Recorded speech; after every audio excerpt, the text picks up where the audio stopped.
You know, I was thinking about this the other day. Usually when we talk about building something massive, right, like I don't know, $1 billion suspension bridge over a major river. Right.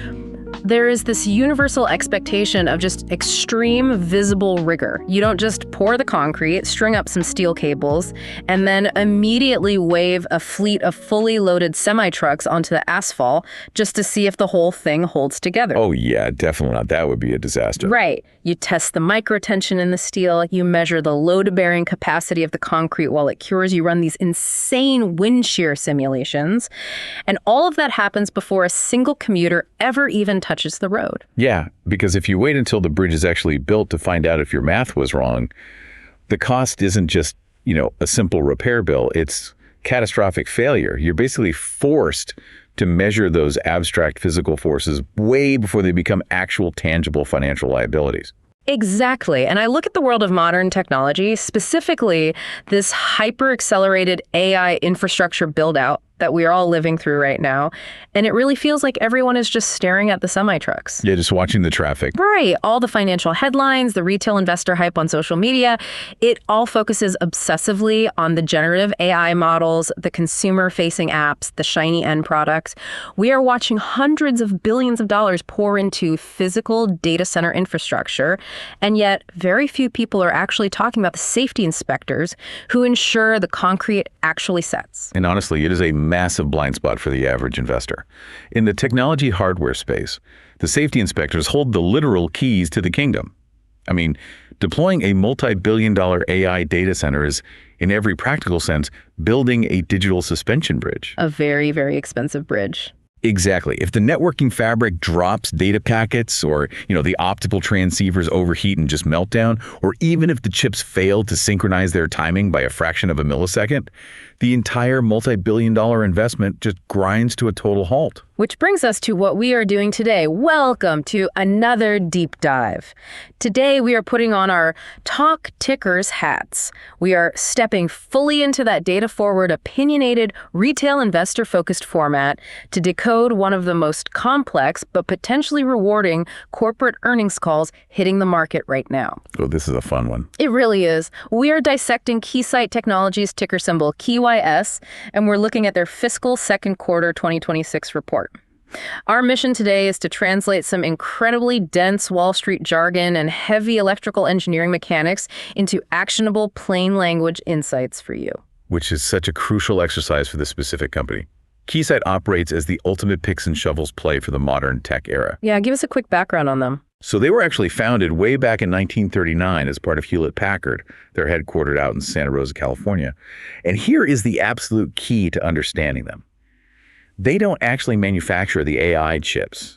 They aren't the ones launching low Earth orbit satellite constellations. Right. They don't build autonomous electric vehicles. Instead, they make the highly specialized electronic design software and the physical instrumentation that tests every single one of those technologies. So they make sure the stuff actually works in the real world. Exactly. They are the ultimate backstage operator. And what the data in this call reveals is that while the broader market is totally fixated on the consumer side of AI, the tangible, immediate cash flow is currently being captured in the infrastructure testing that makes all of that consumer tech even possible. Yeah, that's where the real money is moving right now. So we are going to go heavy on the data today, but I promise we will ground it in reality.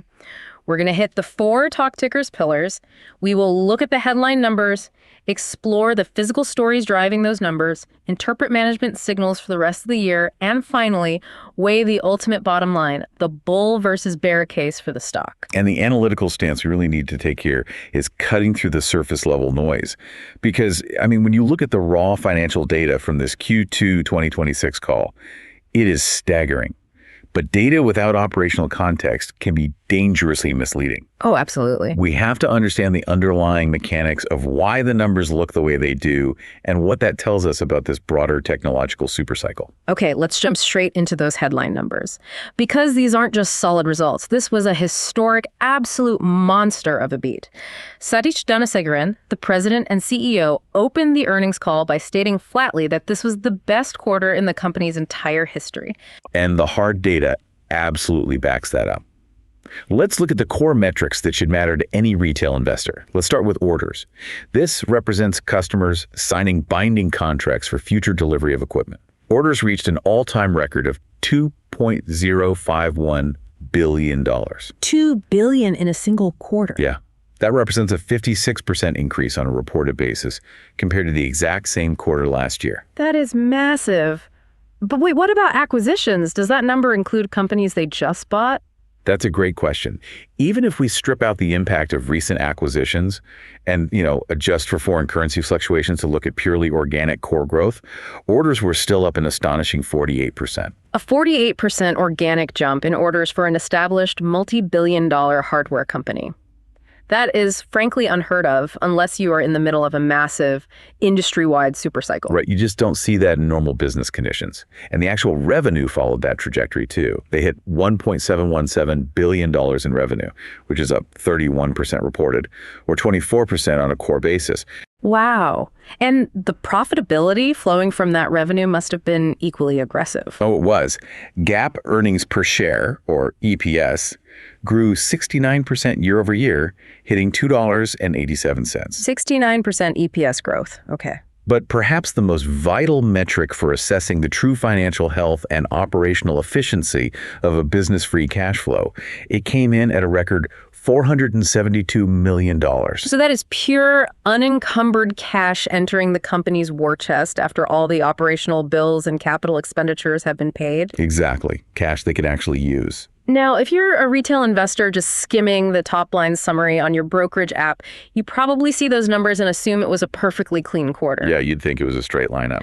But if you actually take the time to read through the transcript, specifically the section handled by the CFO, Neil Dougherty, you immediately run into this incredibly bizarre accounting anomaly, and it creates a massive distortion in the numbers that we need to translate. It's actually a fascinating look at how a sudden legal ruling can just send a total shockwave through a corporate income statement. Dougherty dedicated a pretty significant portion of his remarks to addressing a recent U.S. Supreme Court decision. Right, the one that invalidated a set of regulations known as the IEPA tariffs. I read that section 3 times to make sure I understood the mechanics of it. It's a bit of a maze. Let's break it down. So Keysight had been importing certain highly specialized components for their testing equipment, and the government had been slapping tariffs on those imports. Okay, standard stuff so far. Right. And to offset the financial pain of those tariffs, Keysight didn't permanently raise their base prices. Instead, they instituted a temporary surcharge on their customers. Ah, I see. It's a common practice. It basically tells the customer, hey, we're only charging you this extra amount because the government is forcing us to. Exactly. But when the Supreme Court unexpectedly struck down those specific tariffs, it triggered 2 simultaneous massive accounting events in this specific quarter. Okay, let's walk through the cash flow of those owns. First, Keysight was legally obligated to refund the surcharges they had been collecting from their customers over the past few years. They basically had to write checks back to their buyers. Ouch. Yeah. And that action directly hit their top line, mechanically reducing Q2 recognized revenue by a clean $40 million. Wait, so the top line sales number we just praised, that $1.7 billion, actually took a $40 million haircut. It did. But here is where the second event balances the scales. Because the tariffs were invalidated, Keysight also received a massive refund from the U.S. government for the underlying tariffs they had originally paid at the border. Oh, so they get their money back too? Yes. And that government refund reduced their own internal operating costs and expenses by $97 million. Okay, let me pause and synthesize this so the takeaway is crystal clear for you listening. Right. They lost $40 million in revenue because they had to pay back their customers, but they gained $97 million in cost savings because the government paid them back. Net, it was a highly beneficial anomaly for their bottom line in this specific 3-month window. Right. But as an investor who is modeling future earnings, you cannot bake a one-time government refund into your long-term valuation. No, of course not. It's a fluke. Exactly. You have to strip out that distortion to see how the actual underlying business engine is performing. So if we remove that $40 million revenue drag and that $97 million cost benefit, what do the true normalized core metrics look like? Excluding those one-time tariff impacts, Q2 revenue would have been $1.758 billion. Which is 35% growth. Still huge. Still incredible. But more importantly, we need to look at their gross margins. That's the percentage of revenue they keep after paying the direct physical costs of manufacturing their equipment. Right, the real profitability check. Their ex-tariff gross margins were a pristine 67.6%. Wow. Yeah, that is an expansion of 300 basis points or 3 full percentage points compared to last year. And the adjusted ex-tariff earnings per share was $2.58. Which still represents phenomenal 52% year-over-year growth. Okay, that makes a lot more sense. But I want to drill down into a gap in the numbers that, frankly, often confuses retail investors who are new to the hardware sector. Sure. What's the gap? You noted earlier that their recognized revenue, the actual cash hitting the sales column this quarter, was roughly $1.7 billion. But their orders, the new contracts they signed, were over $2 billion. Why aren't those two numbers identical, and what does that $300 million gap signal to the market? That is the absolute pivotal question for understanding any business-to-business hardware company. We have to dive into a concept called the book-to-bill ratio.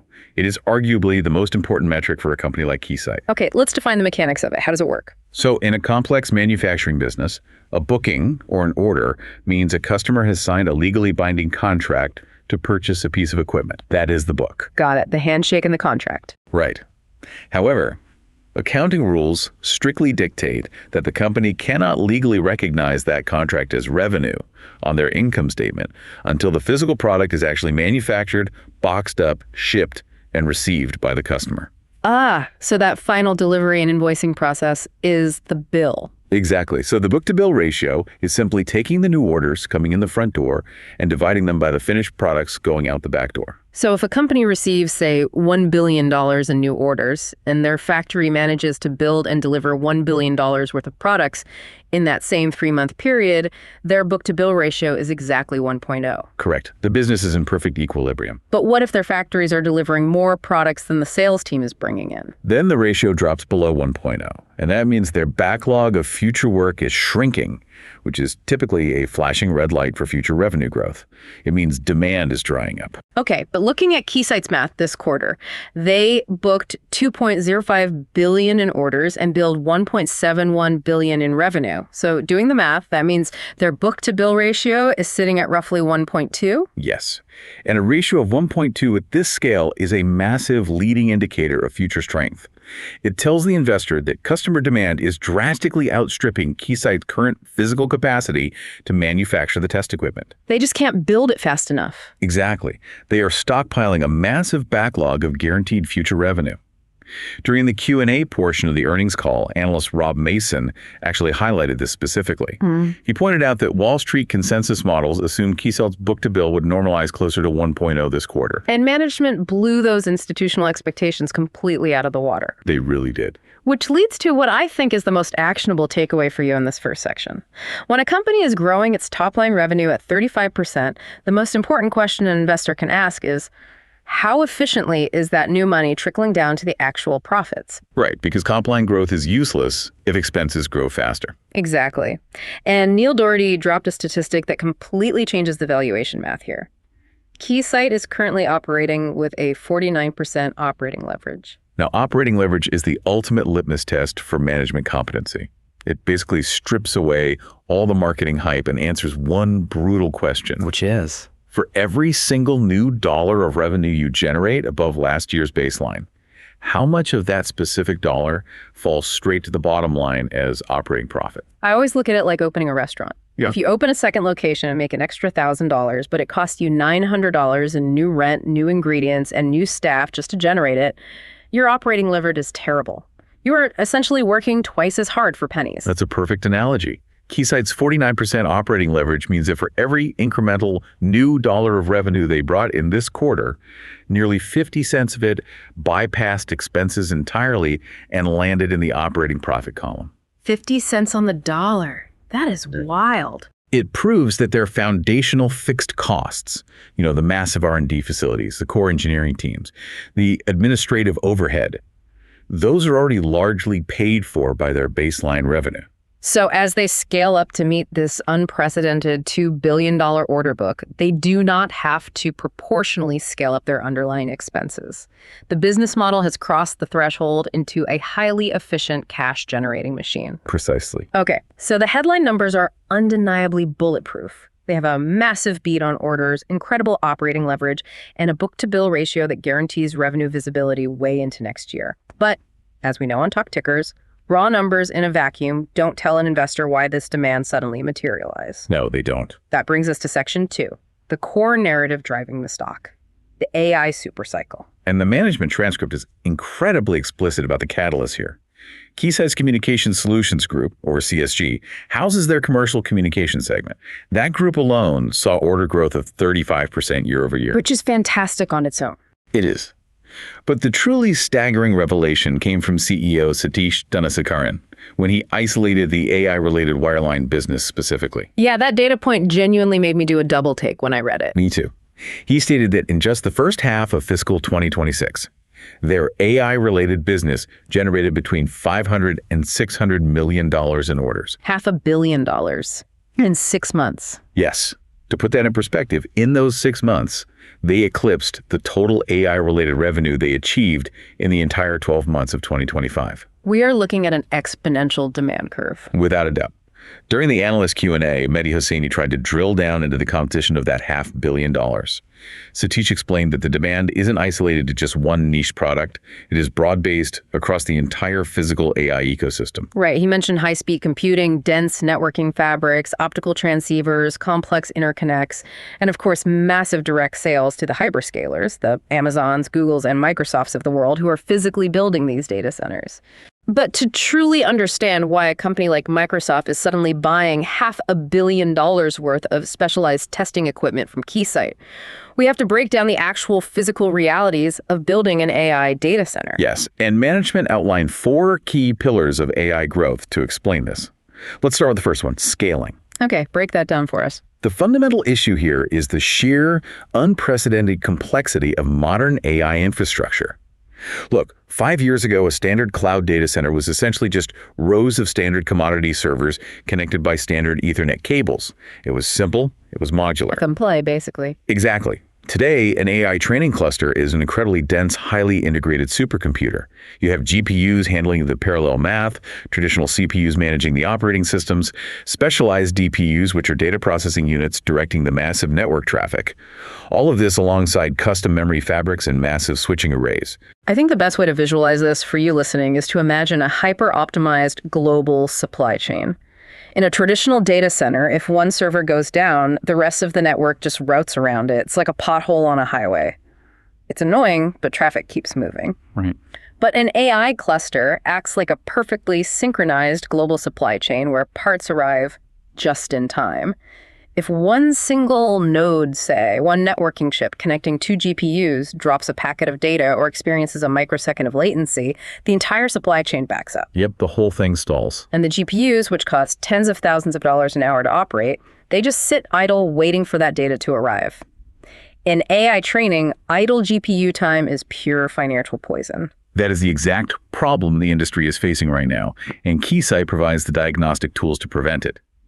Satish noted that this quarter, they announced new scale-up validation solutions specifically designed for what they call performance characterization.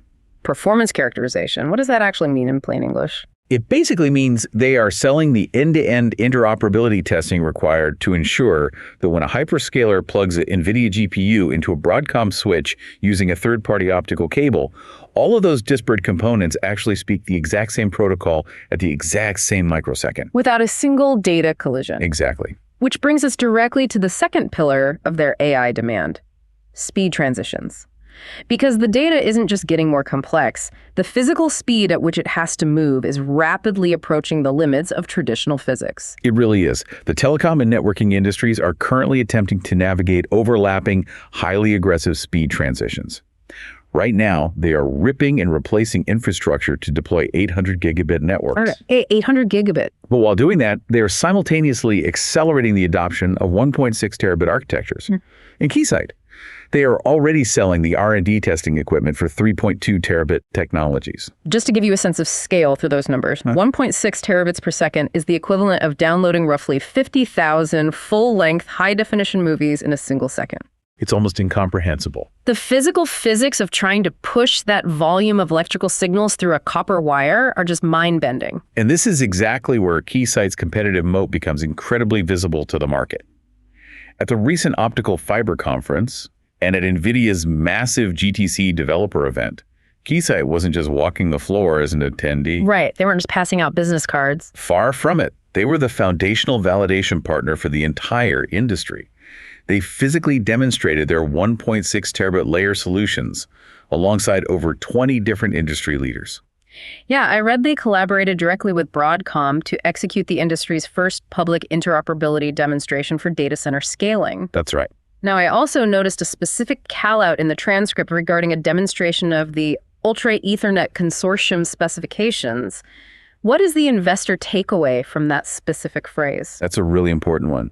Historically, connecting AI UPUs required a highly specialized, highly expensive, and proprietary networking standard called InfiniBand. Okay, InfiniBand. But the broader tech industry desperately wants to move away from proprietary tech. They want to utilize standard Ethernet.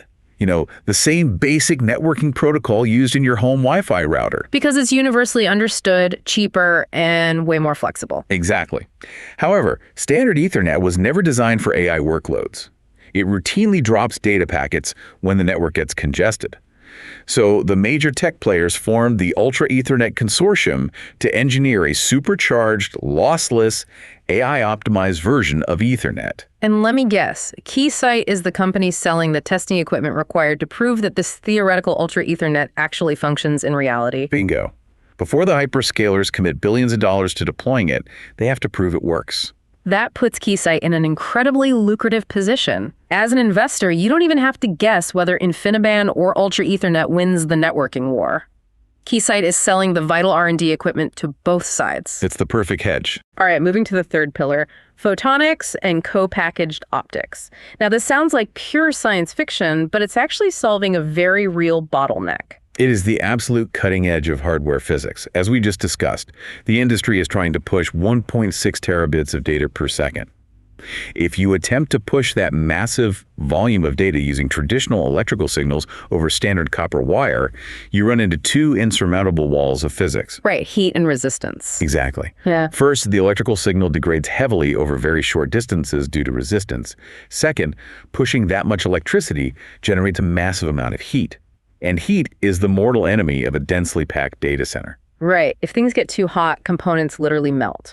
So if copper and electricity are hitting a hard physical limit, the industry has to transition to something else. They have to transition to using light. Yes. The transition to silicon photonics involves using microscopic lasers and fiber optics to move data between chips instead of electrical current. Lasers on chips. Light travels faster, it doesn't degrade over data center distances, and crucially, it generates a fraction of the heat. And co-packaged optics is the next evolution of this. How does that differ? Instead of having a separate laser module plugged into the side of a server, they are manufacturing microscopic lasers and optical connections directly onto the same piece of silicon as the processing chip itself. Blending microscopic optical lasers with traditional silicon microchips on the same exact die. The precision required to actually manufacture that, let alone test it for microscopic defects, must be astronomical. Oh, it requires an entirely new testing paradigm. Satish explicitly noted that Keysight's early engagements in co-packaged optics position them perfectly to capture immense value here. The entire semiconductor industry is essentially being forced to transition to these new physical architectures. Right. It's not optional anymore. Exactly. Management highlighted key wafer test solution wins this quarter that are supporting silicon photonics programs globally. They are actually testing the light-emitting properties of the silicon wafers before they are even sliced into individual chips. So why should you, the retail investor, care about lasers on a chip? Because whoever holds the patents and the equipment market share for testing this fundamental shift in physics essentially owns a toll booth on the next decade of hardware development. That's a great way to put it. Which leads us to the fourth pillar. System-level emulation. Right. So before a hyperscaler authorizes a $5 billion capital expenditure to build a physical AI data center, the board of directors obviously wants a guarantee that the architecture will actually perform as advertised. They don't just write a check and hope for the best. No, they do not. Keysight provides complex software and hardware solutions that allow these companies to virtually emulate massive AI inference workloads.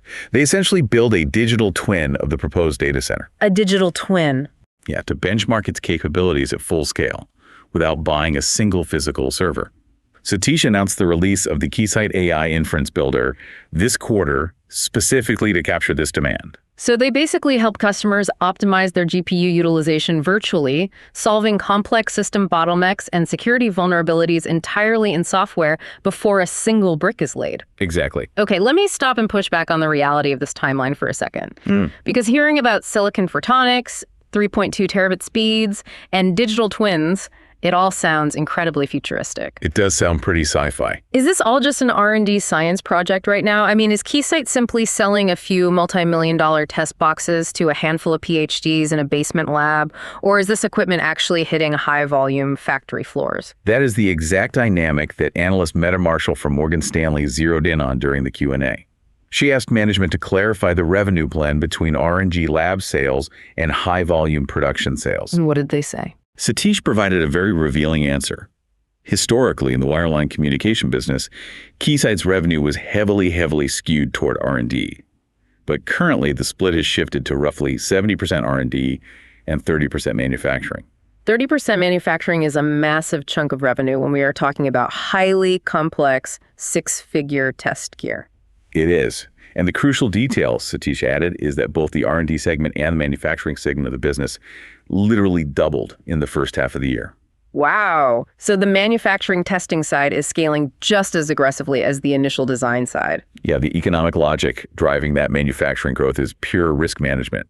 As these AI hardware systems become exponentially more complex and expensive, the financial cost of a hardware failure in the field just skyrockets. Make that real for us. What does a failure look like? Imagine a $40,000 GPU cluster gets successfully manufactured, shipped across the country, and bolted into a hyperscale data center, only to fail 2 days later because of a microscopic defect in a high-density interconnect. That sounds like a nightmare. It is.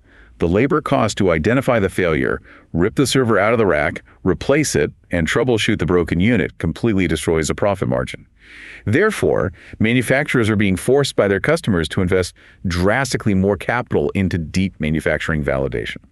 So they have to test it perfectly before it leaves the factory. They have to achieve 100% test coverage on the assembly line to guarantee zero post-deployment failures. They simply cannot afford for the equipment to fail once it leaves the loading dock, so they are forced to buy Keysight's gear to rigorously test every single unit rolling off the line. Exactly. From an investor perspective, that creates a highly durable two-stage revenue stream. First, Keysight sells the R&D equipment to help design the chips. Then, a year or two later, they sell the high-volume manufacturing test equipment to mass-produce those exact same chips. It creates this beautiful compounding effect for their revenue visibility. Now, if this earnings call was purely an AI infrastructure story, the stock would still be incredibly compelling. But what makes this transcript so unique for a retail investor is that while AI is driving the headlines, the rest of the business is quietly firing on all cylinders. Yeah, it's not a one-trick pony. Right. If AI is consuming all this highly specialized testing equipment, you might assume Keysight's other sectors are starving for resources. But surprisingly, no. Let's look at the broader portfolio, starting with aerospace and defense. So Keysight basically operates through two primary segments. We just thoroughly covered the communication solutions group taking off due to AI, but the aerospace, defense, and government sector, which sits within that same overarching group, also grew an astonishing 40% year over year. 40%? Yeah, delivering $338 million in quarterly revenue. 40% growth in defense is huge. The defense sector is notoriously slow-moving. It's usually bogged down by years-long procurement cycles. What specific catalyst is driving that kind of immediate surge? A fundamental shift in global defense modernization. Militaries around the world are pivoting away from traditional, purely kinetic warfare and investing heavily in the electromagnetic spectrum. Electronic warfare. Yes. Saish specifically called out robust demand across radar technologies and electromagnetic spectrum operations. Defense contractors and governments are desperately expanding their technological capacity to operate in what the military calls contested spectrum environments. Contested spectrum environments, let's translate that. That essentially means operating in a combat zone where a sophisticated adversary is actively trying to jam your encrypted communications, spoof your GPS coordinates, or blind your early warning radar systems. Precisely. And Keysight's competitive moat in this space is their ability to accurately simulate those incredibly complex, chaotic radar signals. How do they do that? They build equipment that mathematically emulates hostile electronic threat environments. This creates massive, high-value contract opportunities for complex system-level integration. For example, management highlighted a major strategic win this quarter with the U.S. Air Force. What are they doing for the Air Force? Keysight is providing the equipment to enable next-generation operational flight line testing. They are ensuring that fighter jets can actually withstand intense electronic warfare jamming before they ever leave the tarmac. Let me try a different analogy for this one. Keysight is essentially providing the military with a high-fidelity digital sparring partner. Ooh, I like that. Right. They build a safe, contained, mathematically perfect virtual environment where defense contractors can subject their multi-million-dollar radar systems to the absolute worst-case electronic attacks. They can measure exactly how their systems react to a barrage of RF noise without ever having to put a real pilot or a real jet in harm's way. That captures the value proposition perfectly. And, it's not just the military trying to operate in increasingly complex spectrums. We also have to look at the commercial space sector and the push towards 6G. Right, space. During the Q&A, analyst Mark Delaney from Goldman Sachs asked management to detail their opportunity in non-terrestrial networks, or NTNs, and low Earth orbit, or LEO, satellite constellations. The space race 2.0. But we aren't talking about government moon landings here. We are talking about the commercial race to blanket the entire globe in thousands of interconnected communication satellites. Exactly. Kailash Narayan, the president of the Communication Solutions Group, took that question and painted a picture of a rapidly expanding commercial ecosystem.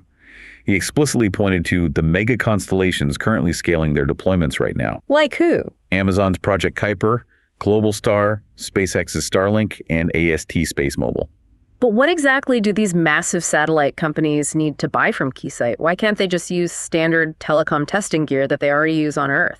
Because the physics of testing a satellite communication link are infinitely more hostile than testing a stationary cell tower on Earth. Think about it. A cell tower doesn't move. A low Earth orbit satellite, on the other hand, is screaming across the sky at 17,000 miles per hour. That is fast. Right. And that extreme velocity creates massive Doppler shifts in the radio frequencies. The signal physically compresses as the satellite approaches the user and stretches as it flies away. Just like how a police siren changes pitch as it drives past you. Exactly. It creates incredibly dynamic, constantly deteriorating link conditions.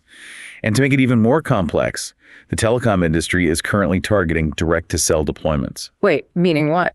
The goal is to have your standard, unmodified smartphone connect directly to a satellite moving at Mach 22 in space, completely bypassing the terrestrial cell tower. Trying to test that connection sounds like trying to shoot a laser pointer at a specific target on a bullet train while you are also standing on a different bullet train. It really is. The timing and signal calibration have to be completely flawless. And Keysight can test that. Yes.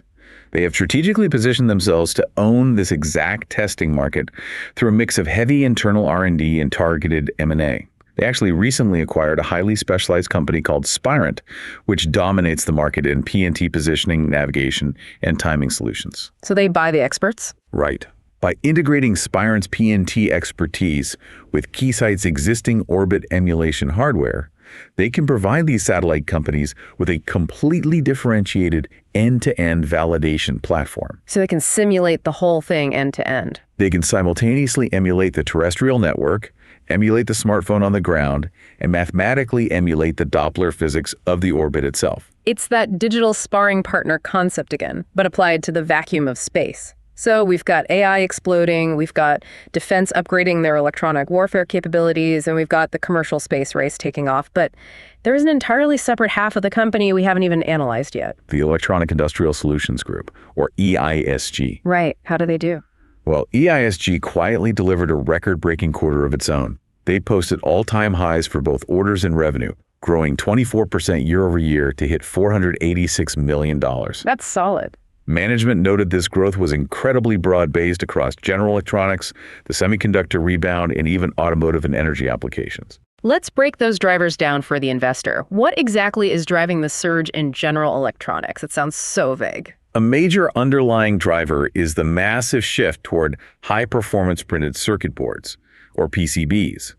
Because AI processors and high-speed networking switches are becoming so physically dense and power-hungry, the actual physical circuit boards they are mounted on have to evolve. The boards themselves are getting an upgrade. They have to. Manufacturers are dealing with complex multi-layer board architectures, incredibly dense microscopic interconnects, and higher electrical speeds that create parasitic interference. Parasitic interference sounds bad. It is. This skyrocketing physical complexity demands a much higher test intensity, meaning PCB manufacturers are forced to buy significantly more Keysight testing equipment just to ensure the bare physical boards aren't inherently defective before they even attach the expensive chips. Makes sense. And what about the semiconductor side of EISG?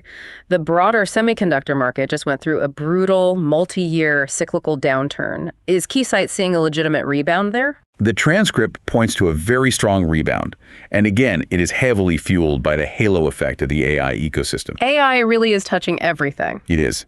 The global race to scale manufacturing capacity for new advanced sub-nanometer nodes, highly specialized, high bandwidth memory, and the silicon photonics we discussed earlier, is forcing foundries to aggressively invest in new test solutions. Right. From the earliest R&D phases all the way to high-volume wafer production, the major global foundries are basically relying on Keysight to help them accelerate their commercial ramp-up timelines for these increasingly complex chip architectures. Now, I also caught a very brief, almost throwaway mention in the transcript regarding quantum computing. Oh, yeah? As an investor, I usually just brush off quantum as a sci-fi concept that is always forever a decade away from commercial viability.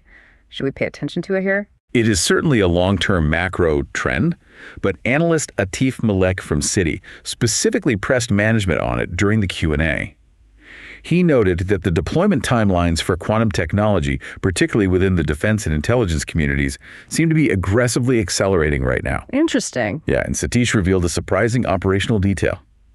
Keysight is already actively enabling over 1,000 quantum computers globally across various government and advanced research institutions. Over 1,000? Yeah. He specifically categorized it as a steady triple-digit business for them.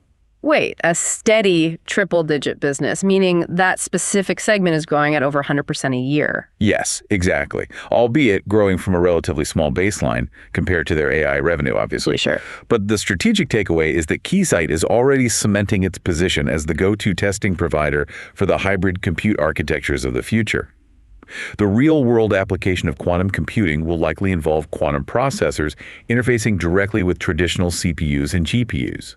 And Keysight is already building the measurement tools to bridge those two radically different realms of physics. Exactly. So to summarize the entire narrative driving these numbers, Keysight is essentially levying a tax on the future complexity of the world. That's a great summary. Whether it's the density of an AI data center, the chaos of the military's contested spectrum, the physics of low Earth orbit satellites, or the subatomic weirdness of quantum computing. The more complex the underlying technology becomes, the more intense the testing requirements become, and the more equipment Keysight inevitably sells. That is the fundamental investment thesis right there, which logically forces us to look ahead to Section 4, management guidance and CapEx. Right. With all of this diverse compounding demand across every sector, how does management actually see the rest of the year playing out? And perhaps more critically for the investor, can Keysight's own internal supply chain even keep up with this massive $2 billion order book? Well, let's analyze the official guidance. For the upcoming third quarter of 2026, management stated they expect revenue to land in the range of $1.73 billion to $1.75 billion. Sure. At the midpoint, that represents a very healthy 29% year-over-year growth rate.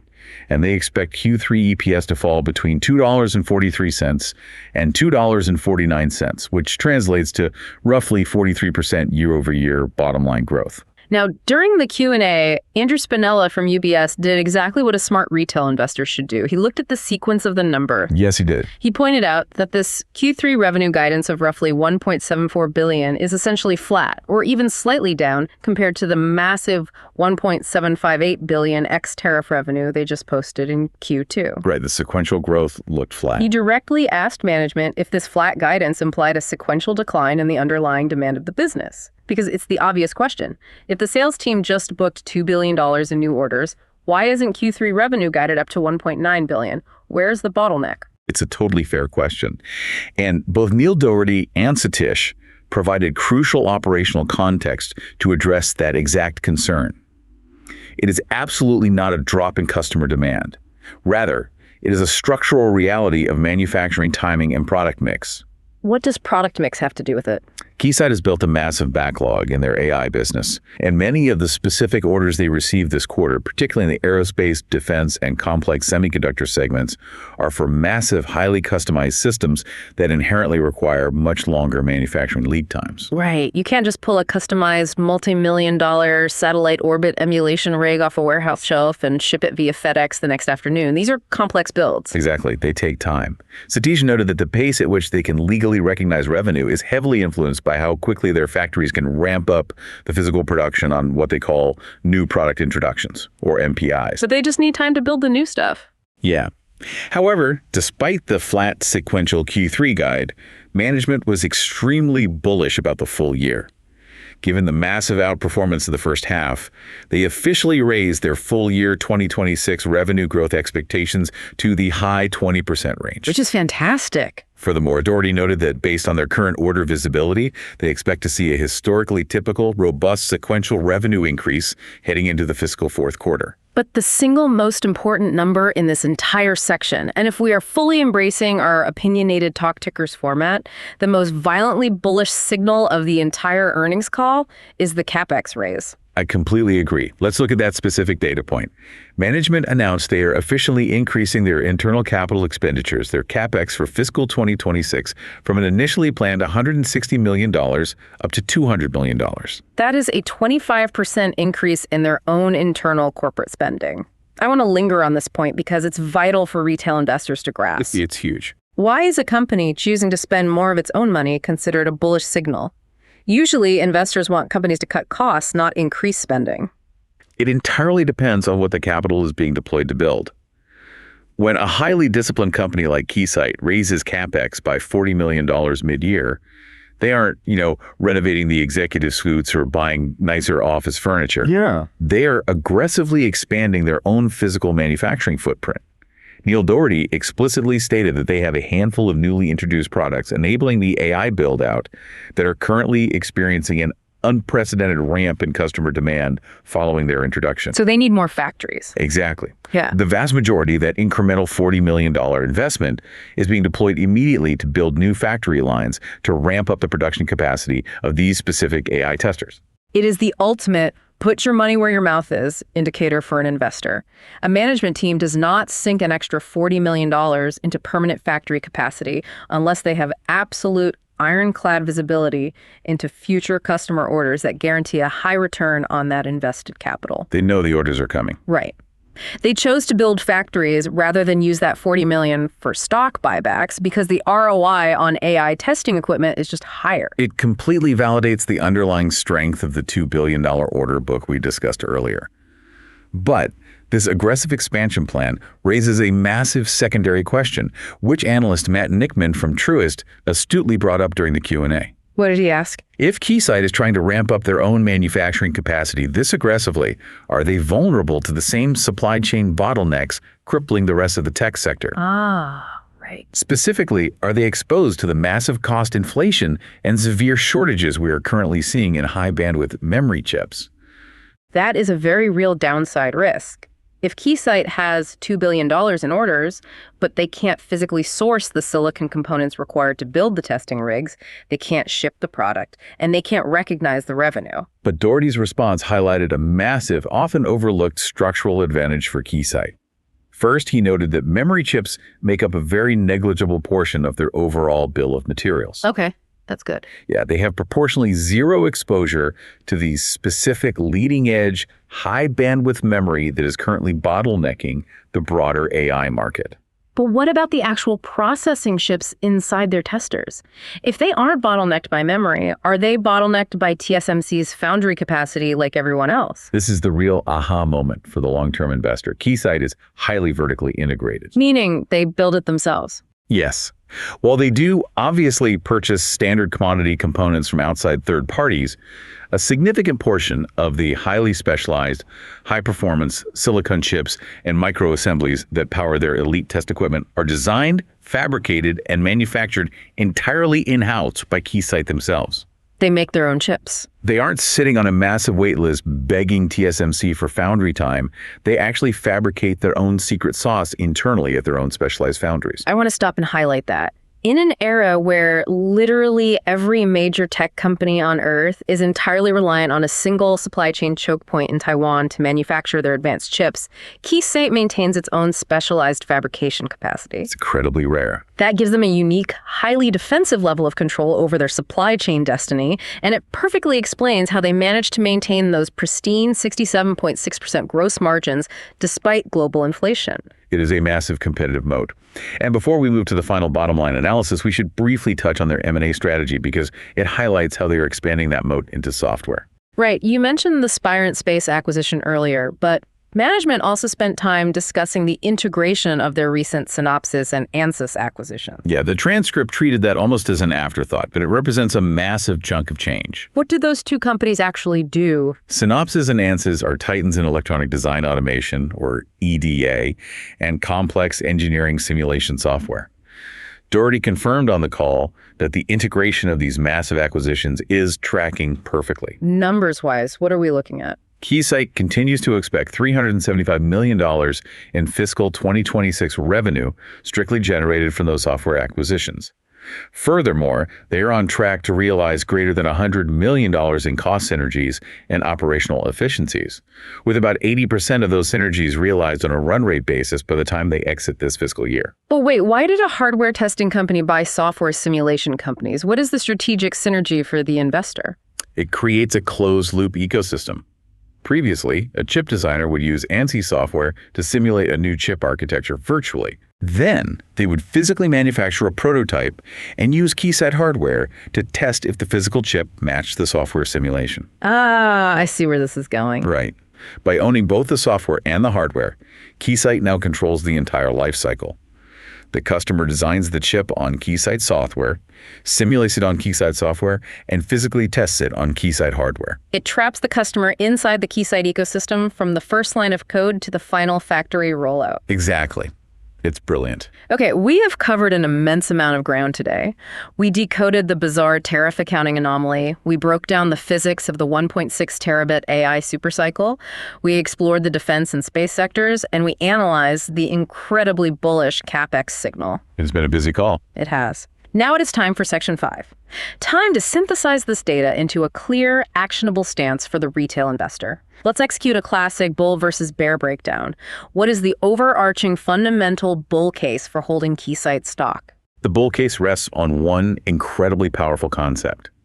Keysight is an agnostic beneficiary of global technological complexity.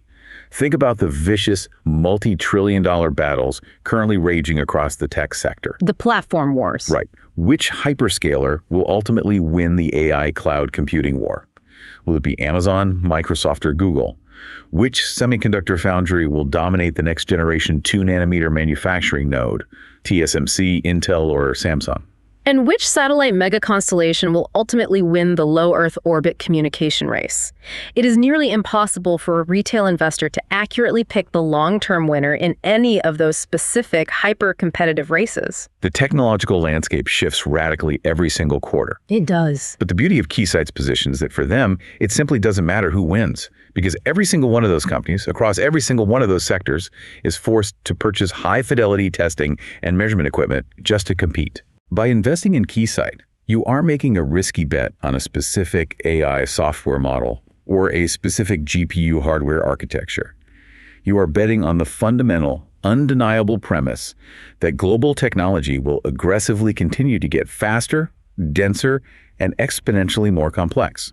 And as long as that underlying premise holds true, the test intensity of the world inherently increases, and Keysight's total addressable market expands. Exactly. Combine that with their 49% operating leverage, and you have a business model where capturing that expanding market translates directly into massive free cash flow. That is a highly compelling structural bull narrative. But, and I have to play the skeptic here, we need to look at the downside risk because no stock is immune to gravity. Of course. What is the bear case? What macro event could derail this incredible momentum? The primary bear case centers entirely on the inherent vicious cyclicality of capital expenditures within the broader technology and semiconductor sectors. Right now, the market is currently in the euphoric phase of the AI infrastructure supercycle. Everyone is spending like crazy. Hyperscalers are publicly committing hundreds of billions of dollars to aggressive data center buildouts, stretching all the way through 2030. Keysight's current record-breaking order book and their massive top-line growth numbers are a direct downstream reflection of that unconstrained hyperscaler spending. But history tells us that unconstrained capital spending eventually stops, or at the very least slows down to a normal, digestible tempo. Exactly. What happens if, 12 to 18 months from now, the hyperscalers look at their server utilization rates and realize they have massively overbuilt? A glut of capacity. Right. What if the consumer demand and the enterprise monetization of generative AI apps simply don't justify the staggering infrastructure cost, and Amazon and Microsoft suddenly freeze or violently slash their CapEx budgets? That would be bad. Because Keysight's equipment is heavily utilized in the manufacturing and deployment phases, a sudden coordinated freeze in global AI infrastructure spending would immediately decimate their order book. That pristine 1.2 book-to-bill ratio could collapse back below 1.0 within a single quarter. And because Keysight has just posted these historic, record-breaking numbers, their stock valuation is likely priced for absolute perfection. It is. The broader market is currently assuming this 20 to 30% revenue growth rate is the new permanent baseline. If the macro environment shifts and Keysight reverts back to their historical mid-single-digit growth rate, the valuation multiple on the stock will contract aggressively, causing the share price to plummet even if the underlying business remains technically profitable. That is the precise, undeniable risk. When you look at a cyclical stock currently operating at peak earnings, the valuation multiples often look deceptively attractive. The investor has to coldly ask themselves if these elevated earnings are truly a sustainable new plateau, or if this is simply the peak of the current mountain. So, synthesizing both the bull and the bear arguments, what does this all mean in terms of a final, actionable takeaway for you listening right now? Let's start with current shareholders. For a listener who is currently holding the stock in their portfolio, the fundamental data from this specific report is absolutely immaculate. It's hard to find a flaw. The raw order velocity, the 52% core EPS growth, the generation of $472 million in pure free cash flow, and management's aggressive $40 million raise in internal manufacturing CapEx, all of it signals intense, undeniable current operational strength. There is absolutely no fundamental data point in this earnings report that suggests abandoning the position today. Okay, and what about for someone sitting on the sidelines, considering initiating a position in the stock today? For a prospective buyer, the key metric to monitor relentlessly is the composition and the duration of the backlog. Keep an eye on those unfulfilled orders. Yes, because a massive portion of Keysight's newly signed orders, particularly those complex systems in the aerospace, defense, and semiconductor segments, involve inherently longer manufacturing lead times. This company currently possesses unprecedented visibility into the next 6 to 12 months of recognized revenue. So the short term is safe. The immediate short-term risk of an earnings miss is relatively low because that $2 billion order book is already contractually locked in.